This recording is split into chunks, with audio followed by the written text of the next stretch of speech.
ചൂട് കടലപ്രഥമനും പഴവും പപ്പടവും. ഇത് കടലപ്രഥമൻ ഉണ്ടാക്കുന്നതിനുള്ള പരിപ്പാണ്, കടലപ്പരിപ്പ് ആണിത് കേട്ടോ. ഇത് നന്നായിട്ട്, ഇത് 250 ml കപ്പിന് 1 കപ്പ് കടലപ്പരിപ്പാണ്. അത് നന്നായിട്ട് കഴുകണം. നന്നായിട്ട് കഴുകി 1-2 വെള്ളത്തിൽ നന്നായിട്ട് കഴുകിയിട്ട് ഒരു സ്ട്രെയിനറിലൊന്ന് ഈ വെള്ളം എല്ലാം വാലാനായിട്ടൊന്ന് വെക്കണം കേട്ടോ. അപ്പോൾ ആദ്യം ഞാൻ ഇത് കഴുകി ഒന്ന് വെള്ളം വാലാനായിട്ട് വെക്കാം. ഇനി നമുക്ക് ചെയ്യാനുള്ളത് കുറച്ച് കാഷ്യൂം കിസ്മിസും ഒക്കെ നമുക്ക് റോസ്റ്റ് ചെയ്തൊക്കെ വെക്കാം. കുറച്ച് നെയ്യ് ഒഴിച്ചിട്ടുണ്ട് കേട്ടോ. ഏകദേശം 1 ടേബിൾ സ്പൂൺ നെയ്യ് ഒഴിച്ചിട്ടുണ്ട്. കാഷ്യൂം കിസ്മിസും ഒക്കെ അവരവരുടെ ഇഷ്ടത്തിനനുസരിച്ചിട്ട് അത് ഇട്ടോളണം കേട്ടോ. ഞാനൊരു 7-10 ഇട്ടിട്ടുണ്ട്. ഇടുന്നതിൻ്റെ കൂട്ടത്തിൽ തന്നെ ഞാൻ കുറച്ച് തേങ്ങാക്കൊത്തും കൂടി, ഉണക്ക തേങ്ങ ഉണ്ടല്ലോ അതിൻ്റെ അതും കൂടി ഇടുന്നുണ്ടേ. തീരെ നൈസായിട്ട് അരിഞ്ഞേക്കുന്നതുകൊണ്ടാണ് അതിൻ്റെ കൂട്ടത്തിൽ ഇടുന്നത് കേട്ടോ.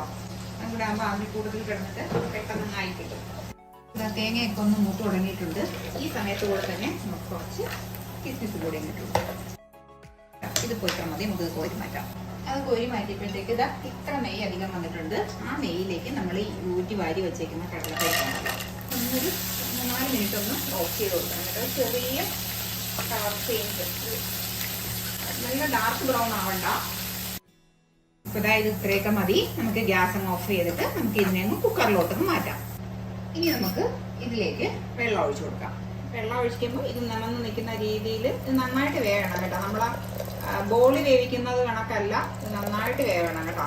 നമുക്ക് കുക്കർ മൂടി വെച്ച് 3-4 വിസിൽ വരുന്നത് വരെ വേവിച്ചെടുക്കാം. ഇപ്പോൾ 3-4 വിസിലൊക്കെ വന്നിട്ടുണ്ട്. ഇത് നന്നായിട്ട് വെന്ത് വന്നിട്ടുണ്ട്. നമുക്കൊന്ന് ഉടച്ചു കൊടുക്കാം. പിന്നെ മുഴുവനായിട്ടും കിട്ടണ്ട, 1-2 പീസൊക്കെ നമുക്ക് കടിക്കാനും കിട്ടണം കേട്ടോ. അതാണ് ഒരു ടേസ്റ്റ് എന്ന് പറയുന്നത്. അപ്പോൾ അതാ ഇങ്ങനെ അങ്ങ് ആക്കി കൊടുക്കാം, മതി. ഇനി നമുക്ക് അടുത്തൊരു പാൻ അടുപ്പത്ത് വയ്ക്കാം. ഇപ്പൊ ഞാൻ എന്താ ഒരു ഉരുളിയാണ് അടുപ്പത്ത് വെച്ചിരിക്കുന്നത്. ഇതൊരു 400 ഗ്രാം ശർക്കര, അത് കറക്റ്റ് തരുവാണ് കേട്ടോ. കാരണം കടലയ്ക്ക് എപ്പോഴും മധുരം കുറച്ച് മുന്നിട്ട് നിൽക്കുന്നതാണ് ആ ഒരു ഇത് ടേസ്റ്റ് എന്ന് പറയുന്നത്. 400 ഗ്രാം, ഒരു 350-400 ഗ്രാമിനകത്ത് ശർക്കരയുണ്ട് കേട്ടോ ഇത്. അപ്പോൾ ഇവിടെ മധുരം കുറച്ച് കുറവാണ്, അതുകൊണ്ടാണ് ഞാൻ ഇത്ര എടുക്കുന്നത്. നിങ്ങൾക്ക് നല്ല മധുരം വേണമെന്നുണ്ടെങ്കിൽ 400 ഗ്രാം ഫുള്ളായിട്ടും കിട്ടണം കേട്ടോ.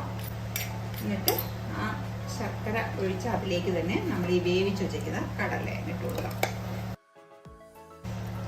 എന്നിട്ട് എല്ലാം കൂടി ഒന്നങ്ങ് ഇളക്കി മിക്സ് ചെയ്ത് കൊടുക്കുക. എന്നിട്ട് ഈ ശർക്കരയും ഈ കടലയും കൂടി ഒന്ന് നന്നായിട്ട് മിക്സായി ഇതൊന്ന് കുറുകി വരണ്ട് വരണം കേട്ടോ. അതാണ് ഇതിൻ്റെ പരുവം എന്ന് പറയുന്നത്. പിന്നെ ഒരു കാര്യമുണ്ട് കേട്ടോ, കടല ഇങ്ങനെ ഇളക്കുമ്പോൾ തെറിക്കാനുള്ള ചാൻസ് ഉണ്ട് കേട്ടോ. അപ്പോൾ അതുകൊണ്ട് അത് പ്രത്യേകം ശ്രദ്ധിച്ചോളണം.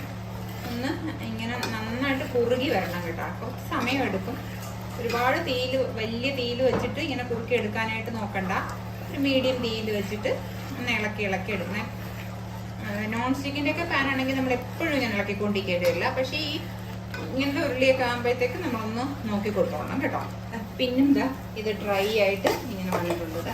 ഒരല്പം കൂടി 2-3 മിനിറ്റും കൂടി ഇങ്ങനെ ആക്കി കൊടുക്കണം. ഈ സമയത്ത് നമുക്ക് ഒരല്പം കൂടി നെയ്യ് ഒഴിച്ചു കൊടുക്കാം. നമ്മൾ 1/2 ടീസ്പൂൺ, ഞാൻ ഇത്ര കുറച്ചായതുകൊണ്ടാണ് 1/2 ടീസ്പൂൺ വെച്ചെടുക്കുന്നത് കേട്ടോ. അപ്പോൾ കണ്ടോ നമ്മുടെ ഇത് നന്നായിട്ട് ഡ്രൈ ആയി വന്നിട്ടുണ്ട്. ഇനി ഈ സമയത്ത് ഇങ്ങനെ ഇതേപോലെ വരട്ടിയെടുക്കണം കേട്ടോ. എങ്കിൽ മാത്രമേ ആ ഒരു പെർഫെക്റ്റ് ടേസ്റ്റ് കിട്ടുള്ളൂ കേട്ടോ. ഇനി നമുക്ക് തേങ്ങയുടെ 2ാം പാൽ ഒഴിച്ചു കൊടുക്കാം. ഞാനൊരു 3 കപ്പ് 2ാം പാൽ എടുത്ത് വെച്ചിട്ടുണ്ട്. ഒന്ന് മുഴുവനായിട്ട് ഒന്ന് ഒഴിച്ചു കൊടുക്കാം കേട്ടോ. അപ്പം ഞാൻ എന്താ എല്ലാം ഇളക്കി ഇട്ടിട്ടുണ്ട്. ഈ സൈഡിൽ നിന്നൊക്കെ ഒന്ന് വിടിയിച്ച് കൊടുക്കണം കേട്ടോ. ഇപ്പോഴൊക്കെ പശുവിൻ പാൽ വെച്ചിട്ടും ഇത് ഉണ്ടാക്കാറുണ്ട്. പക്ഷേ പശുവിൻ പാൽ വെച്ച് ഉണ്ടാക്കുന്നതിനേക്കാളും പെട്ടെന്ന് ഈസി ആയിട്ട് ഉണ്ടാക്കാൻ പറ്റും. പശുവിൻ പാലാകുമ്പോഴത്തേക്ക് നമുക്ക് ഇത്രയും സമയം വേണ്ടി വരില്ല. പക്ഷേ ടേസ്റ്റ് കൂടുതൽ നമ്മുടെ തേങ്ങാപ്പാൽ ഒഴിച്ച് അങ്ങനെ വെക്കുന്നതാണ് ടേസ്റ്റ് കൂടുതൽ കേട്ടോ. ഇതിനെ നമുക്ക് നന്നായിട്ട് വരട്ടിയെടുക്കണം കേട്ടോ. ഈ ശർക്കര പായസം ഉണ്ടാക്കുമ്പോഴത്തേക്ക് കേട്ടോ എപ്പോഴും 1 സ്പൂൺ പഞ്ചസാരയും കൂടി ഇതിലിട്ട് കൊടുക്കാറുണ്ട് കേട്ടോ. ഒരു നുള്ള ഉപ്പും ഇട്ട് കൊടുക്കും. പിന്നെ അതുപോലെ തന്നെ കുറച്ച് പഞ്ചസാര, ആ ഒരു ശർക്കരയുടെ കുത്തലിൽ നിന്നൊരു മാറ്റം ഉണ്ടാകാൻ വേണ്ടിയിട്ട് 1 സ്പൂണേ ഇട്ട് കൊടുക്കുള്ളൂ. അപ്പോൾ ഇതിന് നമ്മൾ 2ാം പാൽ ഒഴിച്ചതും ഒന്ന് കുറുകി തുടങ്ങിയിട്ടുണ്ട് കേട്ടോ. കേട്ടോ ഇപ്പം അധികം അങ്ങനെ വലിയ പീസായിട്ട് കിടക്കുന്നില്ല, നമ്മൾ കുറച്ചും കൂടി അതങ്ങ് ഇതാവും. അതുകൊണ്ടാണ് ഞാൻ ഇത്ര ഇതായിട്ട് ഇട്ടത് കേട്ടോ. ഒന്ന് കണ്ടോ, ഇത് നല്ലതായിട്ട് കുറുകി വന്ന് തുടങ്ങിയിട്ടുണ്ട്. ഞാൻ പിന്നെയും ഒരു 1/2 ടേബിൾ സ്പൂൺ കൂടി ഇട്ടിട്ടുണ്ട്. ഇവിടെ ഇരുന്നാവുന്ന നേരത്തിന് 1/2 ടീസ്പൂൺ ചുക്ക്, 1/2 ടീസ്പൂൺ ഏലക്കയും പഞ്ചസാരയും കൂടി 1/4 ടീസ്പൂൺ നല്ല ജീരകം പൊടിച്ചു. ഇതെല്ലാം കൂടി ഒന്ന് മിക്സ് ചെയ്ത് എടുത്ത് വെച്ചിട്ടുണ്ട്. ഇതിലേക്ക് നമ്മൾ 1-ാം പാൽ എടുത്ത് വെച്ചിട്ടില്ലേ, ആ 1-ാം പാലിൽ നിന്ന് 1-2 ടേബിൾ സ്പൂൺ, കാരണം കട്ട കെട്ടാതിരിക്കാൻ വേണ്ടിയിട്ടാണ് അങ്ങനെ ചെയ്യുന്നത് കേട്ടോ. ഇവിടെ നല്ല തണുപ്പാണ്, അതുകൊണ്ട് പാലെടുത്ത് വെച്ചിരുന്നതൊക്കെ നല്ല കട്ടിയായിട്ടുണ്ട്. കണ്ടോ, നമ്മുടെ 2-ാം തേങ്ങാപ്പാലും നന്നായിട്ട് വരണ്ട് വന്നിട്ടുണ്ട് കേട്ടോ.